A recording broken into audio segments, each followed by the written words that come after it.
વાત કરીએ વડોદરાની તો શહેરના કમાટી બાગમાં પરિવાર સાથે આવતા સહેલાણીઓ અને તેમના બાળકો આનંદ પ્રમોદ કરી શકે તેના માટે વર્ષ 2012થી કોર્પોરેશનમાં વિશેષ પરવાનગી લઈ ખોડેલ કોર્પોરેશન દ્વારા જોય ટ્રેન સહિતની વિવિધ રાઇડ્સ ચલાવવામાં આવતી હતી, જેમાં શહેર જિલ્લા ઉપરાંત રાજ્ય અને દેશમાંથી આવતા સહેલાણીઓ મોટી સંખ્યામાં દિવસ પર વિવિધ રાઇડ્સમાં બેસી આનંદ પ્રમોદ કરતા હતા. પરંતુ છેલ્લા કેટલાય વર્ષથી ચકડોળ અને કાર રાઇડ્સ તો બંધ હતા, પરંતુ માત્ર જોય ટ્રેન ચાલુ હતી, જે ટ્રેનને પણ જાણે ગ્રહણ લાગ્યું હોય તેમ થોડા સમય પૂર્વે તેને વિવિધ પરમિશન બાકી હોય બંધ કરાવી હતી, જે વાત સંચાલકે પરવાનગીની રજૂ કરાતા જોય ટ્રેન ફરીથી ચાલુ કરવામાં આવી હતી. ત્યારે હાલમાં રાજકોટ ટીઆરપી ગેમ ઝોન દુર્ઘટના બાદ ફરીથી આ ટ્રેનને બંધ કરી દેવામાં આવી છે અને ગત મહિને પોલીસ દ્વારા ચેકિંગ કરવામાં આવતા પોલીસ પર્વ અંગે નહીં હોવાની મેનેજર હિમાંશુ સોની સામે ગુનો નોંધવામાં આવ્યો હતો.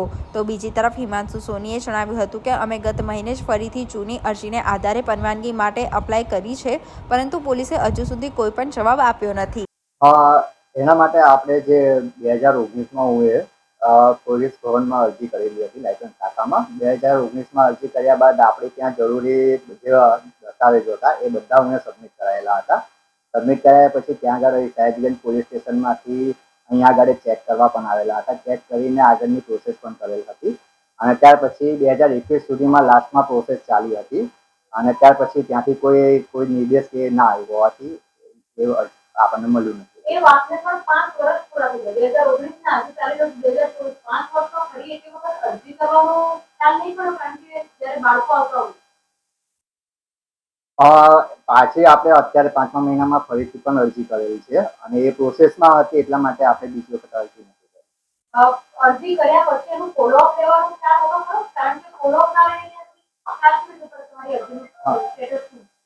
2019માં અરજી 12મા મહિનામાં હું અરજી કરેલી હતી. ત્યાર પછી 2021 સુધીને હું ફોલોઅપ લીધો હતો અને જે ડોક્યુમેન્ટ્સ એ બધું માંગ્યું હતું એ બધું હું ત્યાં આગળ પ્રોવાઈડ કર્યું હતું.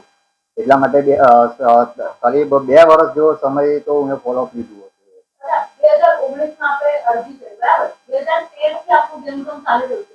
એ 6 વર્ષ દરમિયાન અરજી કરવાનો કે પરવાનગી લેવાનો વિચાર કેમ નહીં? એ વખતે એ પહેલા બીજા મેનેજર હતા, એટલે એ વિશેનું મને બહુ ખ્યાલ નહીં. હું 17માં જ્યારે એનો ચાર્જ લીધો ત્યાર પછી મારા નોલેજમાં આવ્યું કે આ બાબતની આવી રીતના પોલીસ પરમિશન લેવાનું હોય છે. તો 2019માં હું એના માટેની અરજી કરી હતી.